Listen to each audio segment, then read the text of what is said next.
Muchachos, ¿qué tal? ¿Cómo están? Estamos en la tercera semana del curso de biología y en este caso nos toca lo que es el denominado reino animal. Bien, este tema es un poquito extenso, ¿sí? Vamos a tratar de darlos, de ser, de ser un poco más concisos y de alguna manera refrescar algunos términos que ustedes conocen y de introducir nuevos términos. Muy bien, sin más, comencemos. Bien, definición.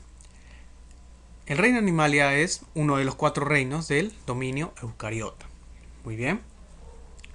Constituyen un reino que reúne un amplio grupo de organismos que son eucariotas, heterótrofos, pluricelulares y tisulares, con excepción de los poríferos. Muy bien, tisulares me refiero a que forman tejidos organizados para una determinada función. Muy bien. A excepción de los poríferos, el resto presenta unos tejidos diferenciados. Bien.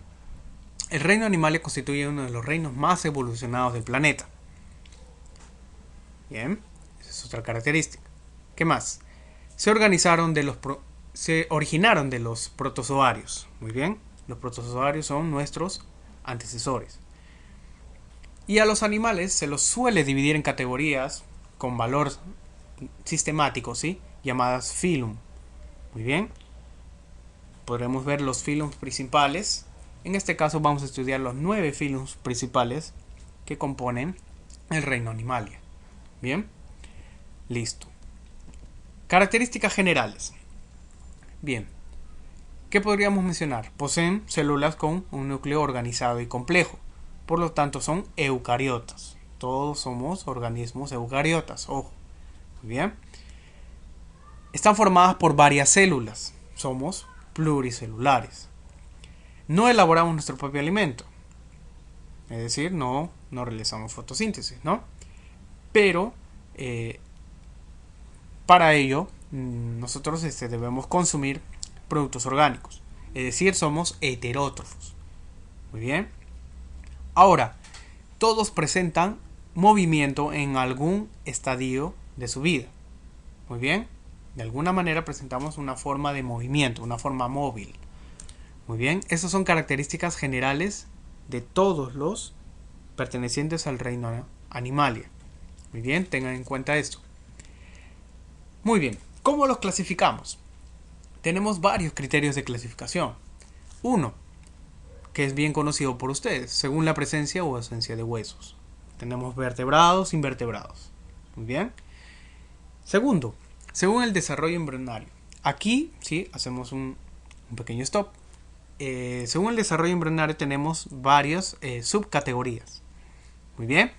Uno, según el tipo de desarrollo tenemos que son ovíparos, vivíparos u ovovivíparos. Muy bien. Que son, recuerden, en este caso, si que nacen por medio de huevos, o si que nace el organismo completo, ¿sí?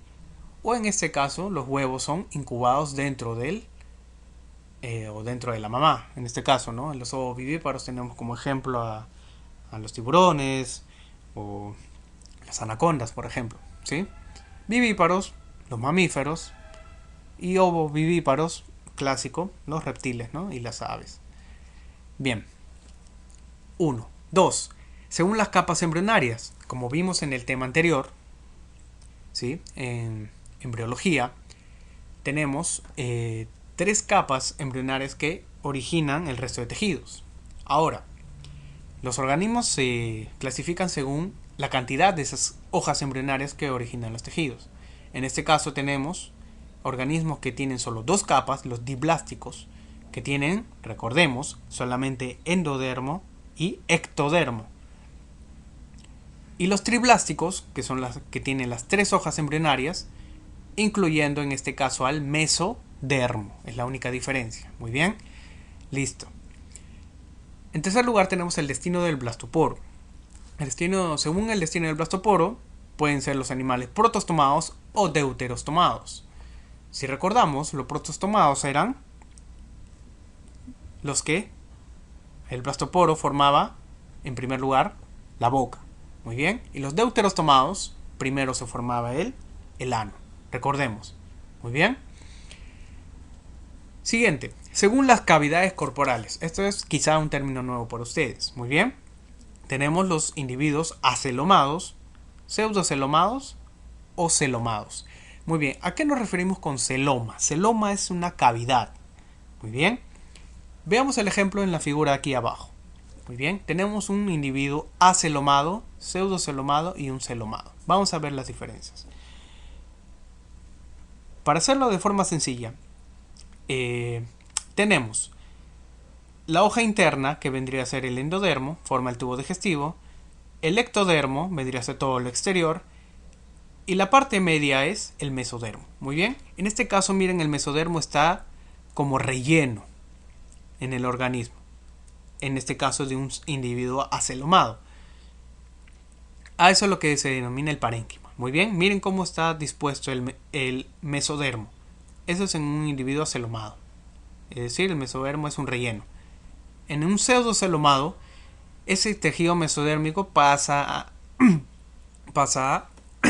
al exterior, muy bien, a juntarse con el ectodermo, muy bien, y a cubrir todo lo que quede en su interior. En este caso, tanto órganos mesodérmicos, ¿no?, originados por el mesodermo, como el tubo digestivo. En este caso, no se produjo una cavidad como tal. Muy bien, el mesodermo no produjo una cavidad. Por eso es que denominamos un individuo pseudocelomado. En un eucelomado, miren cómo está el mesodermo. El mesodermo bordea tanto el ectodermo, ¿sí?, se junta con sí mismo y bordea también al tubo digestivo. Miren, en este caso generó dos cavidades. Esta, la de la derecha y la de la izquierda, y formando órganos mesodérmicos. Entonces, aquí sí formó cavidades, dos cavidades en este caso, por ejemplo.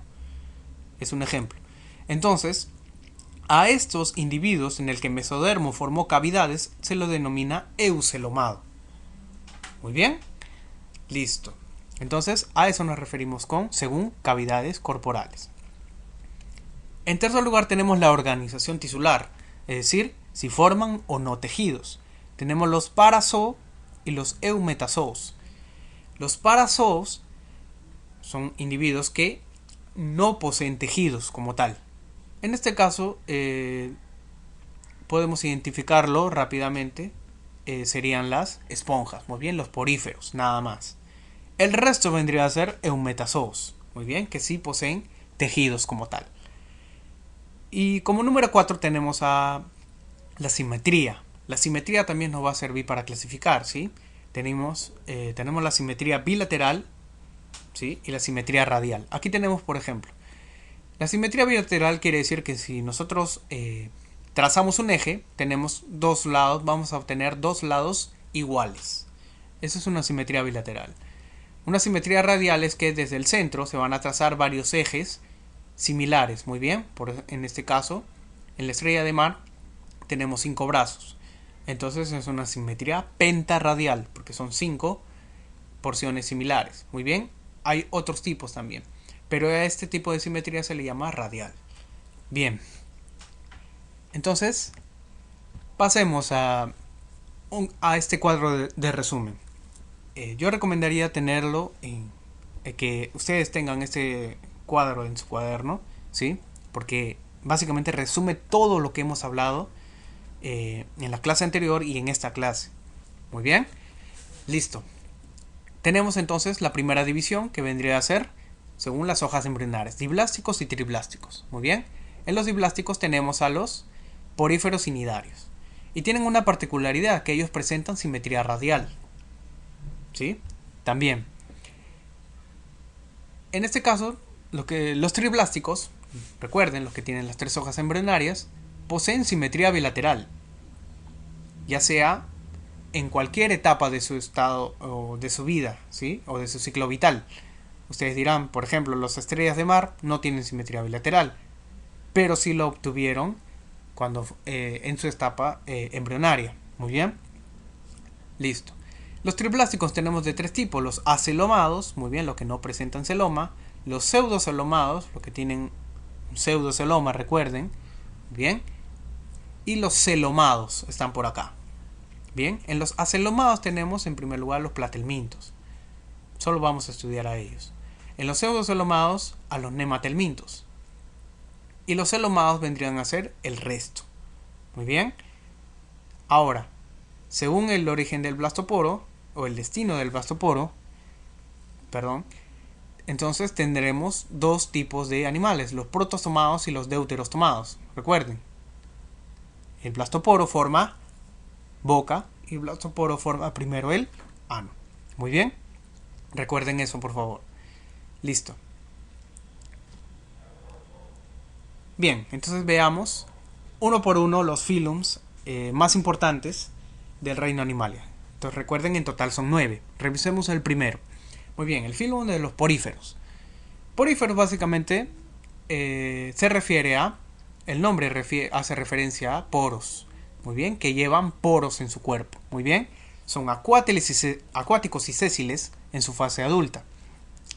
Tienen una gran cantidad de aberturas y poros internos. No posee órganos. Si no posee tejidos, mucho menos órganos. Muy bien.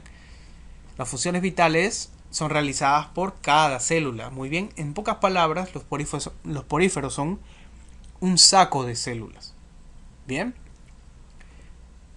Y cada célula individualmente produce su nutrición, excreción e intercambio gaseoso. Muy bien.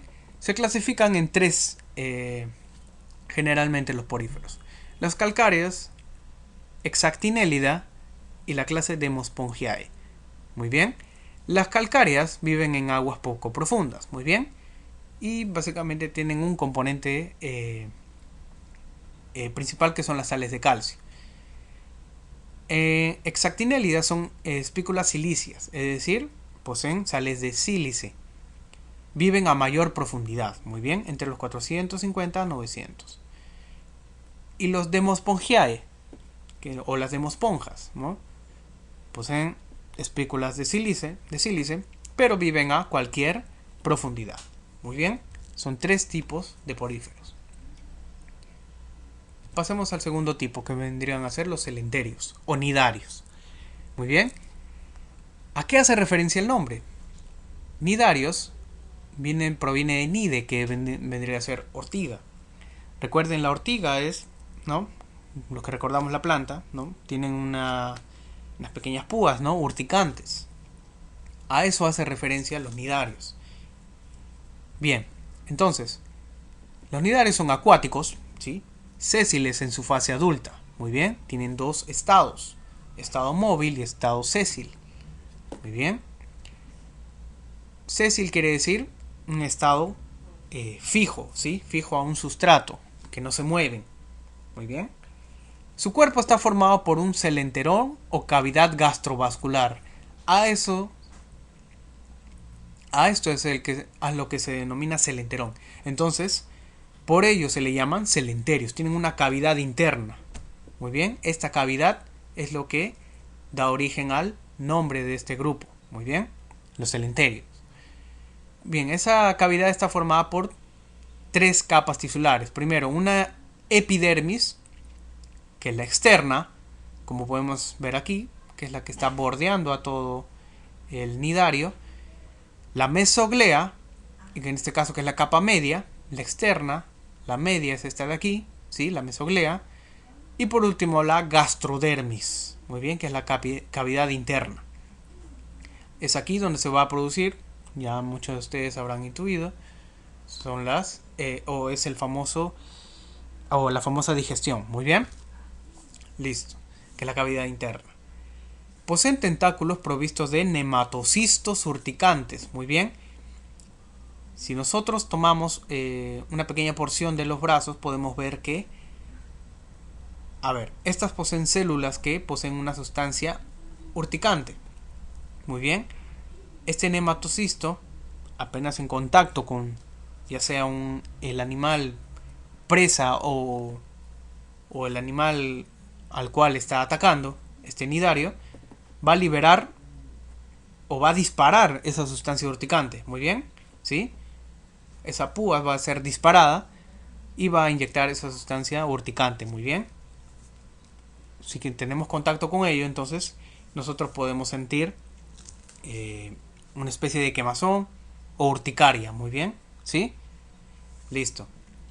Los celenterios se agrupan en 4, muy bien. Son los hidrozoos, las famosas hidras, los escifozoos, formadas por las famosas medusas, ¿sí? O malaguas, mejor dicho, ¿no? Porque medusa es un estado, muy bien. Es decir, los nidarios poseen 2 estados. Un estado fijo al sustrato, que son estado pólipo, y un estado móvil, ¿sí? En el cual están nadando, que son el estado medusa. Muy bien, son 2 estados en los celenterios. En los escifozoos privan las medusas. En los hidrozoos privan el estado pólipo. Muy bien. Los antozoos son las famosas anémonas de mar. Muy bien. Donde vivía Nemo, recuerdan. Antozoos. Y por último tenemos los cubozoos. Bien. Listo. Pasamos al tercer grupo, que vendrían a ser los platelmintos. Los platelmintos el nombre hace referencia a gusanos planos. Bien.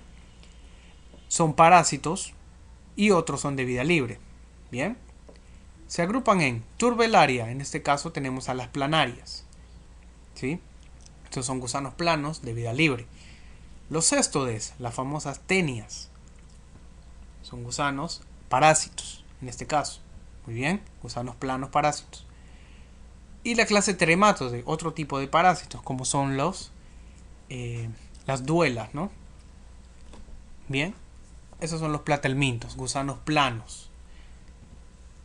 Los nemátodos.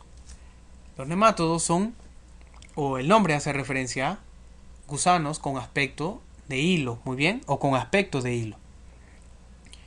La característica particular de este grupo es que tienen una cutícula, es una piel gruesa, muy muy gruesa, muy bien, que de alguna manera hace que este individuo presente una rigidez, por algo presenta esta forma así, en forma de S, ¿no? Eso es básicamente a la rigidez de la cutícula. Son parásitos del hombre y otros animales. En ellos podemos mencionar a los oxiuros, las lombrices intestinales, a las triquinas. Muy bien. Esos son los nemátodos. Los anélidos. Los anélidos hace referencia a miembros de un grupo con anillos. Muy bien. Es decir, cuerpos llenos de anillos, formados por segmentos. Muy bien. Esos segmentos o anillos es lo que se denomina los metámeros, que están provistos de quetas para la locomoción. Las quetas son, para que tengan una idea, son como unos pelitos, ¿sí? Que sobresalen en cada segmento, que les van a ayudar a moverse. Muy bien. Listo. A desplazarse, en pocas palabras.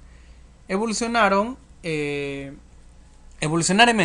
originaron a los insectos. Muy bien. Listo. Se agrupan en 3 grupos. Bien. Los poliquetos, tenemos a los nereis, que son marinos. Los oligoquetos, tenemos a la lombriz de tierra. Bien, bien conocida. Ahí podemos apreciar los anillos, ¿no? Por los cuales está compuesta, ¿no?, la lombriz de tierra. Y tenemos a los hirudíneos. ¿Por qué se les llama hirudíneos? Porque básicamente contienen un anticoagulante, o secretan un anticoagulante, que es la hirudina, como las sanguijuelas. Las sanguijuelas, al alimentarse, en este caso de la sangre de un individuo, no pueden permitir de que se forme una costra, ¿cierto? A eso se le llama la coagulación, cuando se forma una costra. Entonces ellos segregan un anticoagulante, que es la hirudina. Por ello es que se le denomina hirudíneos. Muy bien. Además poseen como característica anatómica 2 ventosas. Muy bien. Listo. En el siguiente caso tenemos a los moluscos. Los moluscos hacen referencia a un cuerpo blando. Recuerden que estos nombres provienen ya sea de raíces griegas o latinas. Muy bien.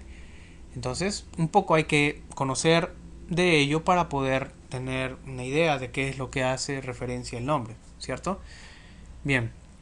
Entonces, los moluscos están cubiertos externamente por una concha calcárea, es decir, tienen sales de calcio, en este caso carbonato de calcio, que es segregada por el manto. El manto es esa epidermis, ¿no? El manto es el que secreta esa sustancia calcárea que al final se endurece y forma la concha. Muy bien. Listo. Muchos poseen rádula, que es un órgano raspador, ¿sí? Es una lengua quitinosa que lo que hace es raspar para poder alimentarse. Muy bien. Los moluscos se agrupan en 5 clases principales. Muy bien. En este caso los gasterópodos. Muy bien. Los gasterópodos son los caracoles, las babosas. Muy bien. Gasterópodo hace referencia a podo, significa pie, y gástero hace referencia a estómago. Muy bien. Pies muy cerca del estómago, ¿no? O del sistema digestivo. En segundo caso tenemos a los bivalvos, también llamados pelecípedos o lamelibrancos, como quieran. Pero bivalvos es el nombre más conocido. En este caso tenemos a las almejas, mejillones, ostras, los choritos, muy bien. Se le llama básicamente bivalvos porque tienen dos valvas, muy bien. A eso es lo que se le llaman bivalvos. En tercer caso tenemos a los cefalópodos. Los cefalópodos, como en el caso del pulpo, ¿no? El calamar, la pota. Bien, el nombre hace referencia a céfalo, cabeza, podos, pies. Pies juntos a la cabeza. Muy bien, tiene sentido, ¿cierto? Cuando vemos la imagen. Esos son los cefalópodos. Tenemos a los poliplacóforos, como los chitones. Muy bien. Y los escafópodos, como los colmillos de mar. Muy bien. Listo. Pasemos a la siguiente clase, que son el filum artrópodo. El filum artrópoda, el nombre hace referencia a pies articulados. Muy bien. Es decir, están compuestos de varias articulaciones los pies o las extremidades. Presentan un cuerpo segmentado, patas articuladas, un exoesqueleto quitinoso con mudas periódicas. Muy bien. Esas son las características principales. Muy bien. Ahora, se agrupan en dos subfilum, que son los quelicerados, los que tienen quelíceros. En este caso, solamente los arácnidos poseen los quelíceros. ¿Ya? Y el resto de clases presentan mandíbulas. Muy bien. Listo. Los quelíceros básicamente son estructuras que están asociadas a una glándula de veneno por lo general. Muy bien. Son las estructuras con las cuales inyectan el veneno. Las clases arácnidos, los arácnidos se caracterizan por, escuchen bien, esto sí es importante, muy bien. El cuerpo presenta dos segmentos, un cefalotórax, es decir, cabeza y tórax fusionados, y un abdomen. Son dos partes. Muy bien. ¿Cuántos pares de patas presentan los arácnidos? 4. 4 pares de patas. Muy bien. ¿Quiénes están ahí? Las arañas, los escorpiones, los ácaros y las garrapatas. Todos ellos son arácnidos. Muy bien. Ahora pasamos al segundo subfilum, que son los mandibulados. Muy bien. En primer lugar tenemos a los insectos. Los insectos poseen 3 segmentos: cabeza, tórax y abdomen. Muy bien. Aquí hay 3 segmentos. ¿Cuántos pares de patas hay aquí? 3. Presentan también un par de antenas. Esas son las características de los insectos. No se olviden, por favor. Entonces, como ejemplos tenemos muchos, ¿es cierto? Los insectos son el grupo más grande de los artrópodos. Tenemos saltamontes, abejas, cucarachas, hormigas, etc. Muy bien, en tercer lugar tenemos a los crustáceos. Los crustáceos poseen 2 segmentos, cefalotórax y el abdomen. Bien. En este caso tenemos 5 pares de patas. Muy bien. En particular, el primer par de patas están modificadas a modo de pinza. Muy bien. Tienen 2 pares de antenas. Esas son las características de los crustáceos. Como ejemplos tenemos al cangrejo, el camarón, los copépodos, los langostinos. Bien. Y por último, tenemos a los miriápodos. Los miriápodos son cuerpo compuesto por regiones como la cabeza y un largo tronco, ¿sí? Con muchos segmentos y patas. En este caso, los miriápodos no poseen un número fijo de patas, sino muchos, ¿sí? Es variable, depende de cuánto crezca este animal. Muy bien. tienen un par de antenas también. Aquí podemos mencionar al 100 pies y al 1000 pies. Muy bien. Listo. Tenemos en el siguiente filum a los equinodermos. Equino básicamente hace referencia a la púa y dermo, piel. Muy bien. Los equinodermos presentan como particularidad estas características. Son adultos con simetría radial. El cuerpo no está segmentado. Tienen un endoesqueleto rígido, ¿sí? Calcáreo. Tienen un sistema vascular acuoso o aparato ambulacral. Muy bien. Ellos están o poseen una estructura particular que son los pies ambulacrales. Los pies ambulacrales son las estructuras que ayudan a desplazarse. Muy bien, que lo ayudan a desplazarse.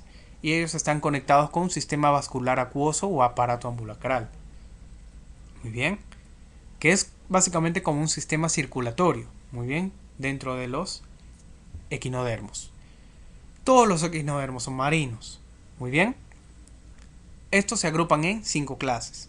Tenemos a los crinoideos, como el lirio de mar. Los asteroideos, ¿sí? En forma de astro, estrella de mar. Los ofiuroideos, que son los ofiuros, los aquinoideos, como el erizo del mar, y los holoturideos, como los pepinos de mar u holoturias, ¿sí? Como están aquí. Bien. Listo. Llegamos al último grupo, al noveno, que vamos a estudiar, que son el filum de los cordados. Bien. ¿Por qué se les denomina así? Cordados viene del término cordón. Muy bien. ¿A qué cordón nos hacemos referencia? Muy bien. Miren, esas 3 características son las que engloban a todos los cordados. Primero, tienen la famosa notocorda. Es el principal órgano de sostén del cuerpo, presente en alguna fase de la vida del cordado. Muy bien. La notocorda, aquí tenemos un ejemplo de un cordado general, ¿sí? Todos los cordados. La notocorda es esa estructura de color celeste que está encima del cordón nervioso. Esa notocorda es la que va a originar la columna vertebral. Muy bien, va a servir de base para la columna vertebral. Pero a medida que se desarrolla el individuo, esta desaparece.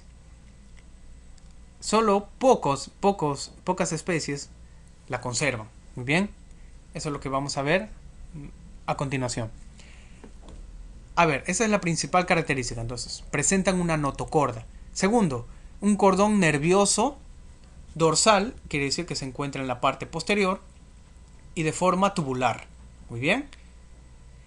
Además presentan hendiduras branquiales en la faringe, que son aberturas o huecos en la faringe. Muy bien. Esas son características de todos los cordados. Muy bien. Ya sea en alguna fase de su vida. Muy bien.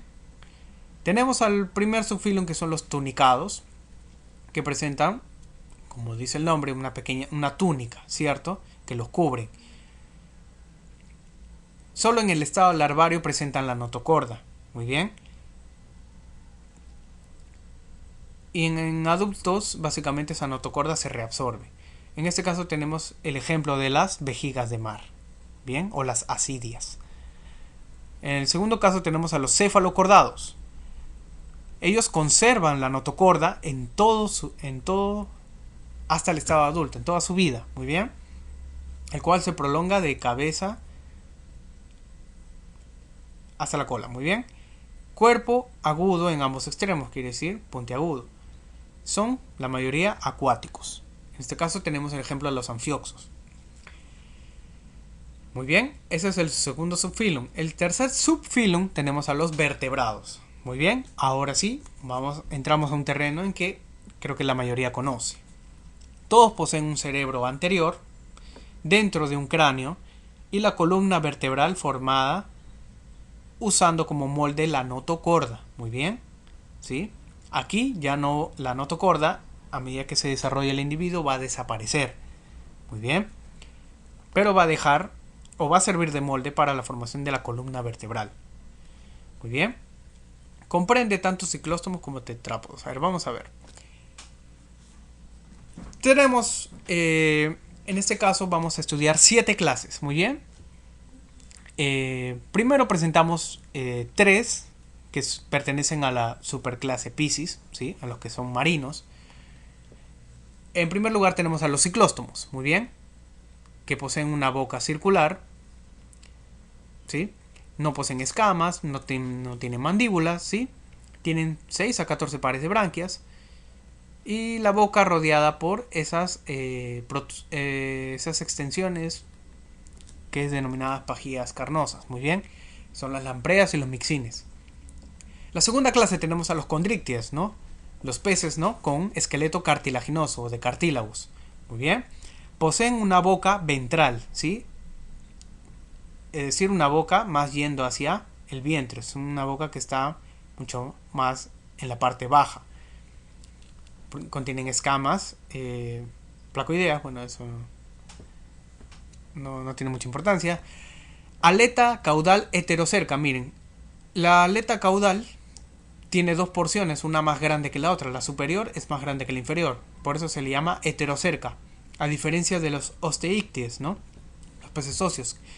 En este caso la aleta caudal es homocerca, quiere decir, si nosotros dividimos aquí, ponemos un eje, los dos lados son iguales. En cambio, el lado superior es más grande que el inferior. Eso es una aleta heterocerca. Tienen a 5 a 7 pares de branquias, ¿sí? Y no poseen vejiga natatoria. Es decir, no pueden nadar a profundidad, solamente nadan cerca de la superficie. Muy bien. En este caso tenemos a los tiburones, las rayas, las mantarrayas, pez sierra, los peces martillo. En los osteíctides, o peces con esqueleto óseo, ellos poseen una boca terminal. A diferencia de una boca ventral, como son los condrictides, ellos poseen una boca terminal, es decir, en el extremo. Tienen una aleta caudal homocerca, ya lo dijimos, 4 pares de branquias y una vejiga natatoria. La vejiga natatoria les ayuda a nadar a distintas profundidades. Muy bien. Es una vejiga que conserva gases. Muy bien. Y esos gases le ayudan a regular la profundidad a la cual están nadando. Tenemos, por ejemplo, al bonito, el pejerrey, el jurel, etc. Muy bien. Seguimos con las clases. En este caso tenemos a la superclase tetrápodos. Muy bien. Es decir, los que poseen 4 extremidades. Bien. Tenemos a los anfibios. Muy bien. Ustedes ya conocen a los anfibios. Poseen una vida juvenil acuática. Pasan a un estado adulto mediante una metamorfosis, ¿no? En la cual se adaptan al ambiente terrestre. Hay 3 órdenes principales. Tenemos los urodelos, como son la salamandra, el tritón, los que poseen cola, es decir, el orden ápodos, como son las cecilias, ¿sí? Que no poseen extremidades. Y por último tenemos a los anuros, o las ranas. Muy bien, los que no tienen cola. Seguimos con la clase reptilia. Los reptiles poseen huevos, ponen huevos con cubierta calcárea. Muy bien.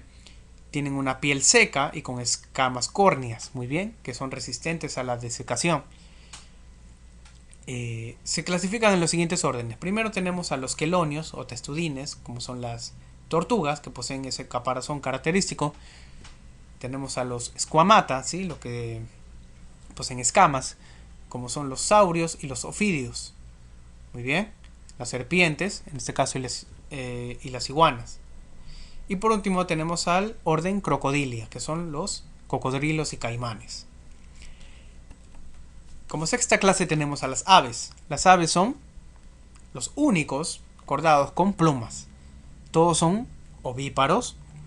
Tienen extremidades anteriores convertidas en alas y las posteriores en patas, ¿no? Para caminar. No todas vuelan, ¿sí? Tenemos a los pingüinos y avestruces como ejemplo de ello. Tienen adaptaciones para el vuelo, como son huesos livianos y sacos aéreos conectados a pulmones. Esto lo veremos luego. Muy bien, esas estructuras. Pero entonces la principal característica para volar es que sean ligeros. Muy bien.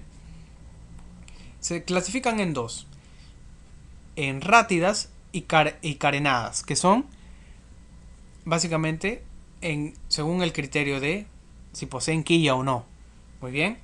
Los que poseen quilla, es decir, es un hueso grande que se encuentra en el pecho, que es en donde se van a unir los músculos para el vuelo. Muy bien. Es decir, los que tienen quilla son voladoras y las que no poseen quilla son las corredoras, ¿no? Muy bien. Listo. Por último tenemos a la clase mamalia. ¿Sí? Aquí van a estar los mamíferos. ¿Cuál es la particularidad de los mamíferos? Primero, presencia de pelos y glándulas mamarias. Muy bien. Es la principal. Seguimos. Presencia de dientes especializados. Tienen incisivos, caninos, premolares y molares. Son homeotermios, quiere decir, presentan una temperatura constante. La fecundación siempre es interna y generalmente el desarrollo del huevo también.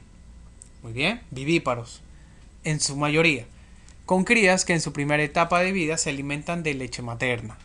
Muy bien, tenemos en este caso dos tipos, muy bien, los aplacentados y placentados. Es decir, los que no presentan placenta y los que presentan placenta.